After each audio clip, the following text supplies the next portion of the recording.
বাংলার ঐতিহ্যবাহী সংস্কৃতিকে কি ছাপিয়ে গেল হুমকির সংস্কৃতি? সাংস্কৃতিক কেন্দ্র হিসাবে একসময় পরিচিত ছিল আমাদের রাজ্য পশ্চিমবঙ্গ। এছাড়া নোবেলিস্ট, বিখ্যাত শিল্পী, পরিচালক কিংবা প্রথম নোবেলজয়ী কিন্তু এই বাংলারই। তবে সংস্কৃতিতে ভরা এই রাজ্যে এখন নতুন এক নাম যোগ হয়েছে, তা হলো থ্রেড কালচার।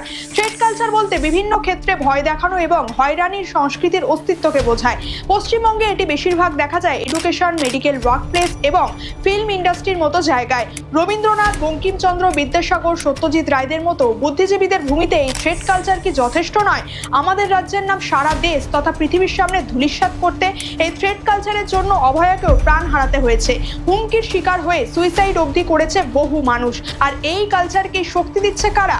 খোদ শাসক দলের নেতারাই। তাই বাংলার সংস্কৃতি ও ঐতিহ্যকে জোরালো করে থ্রেড কালচারের বিরুদ্ধে রুখে দাঁড়াতে হলে বাংলার মানুষকে এক হতে হবে। মনে রাখবেন, এই বাংলা যেমন আমার, ঠিক তেমনই আপনারও।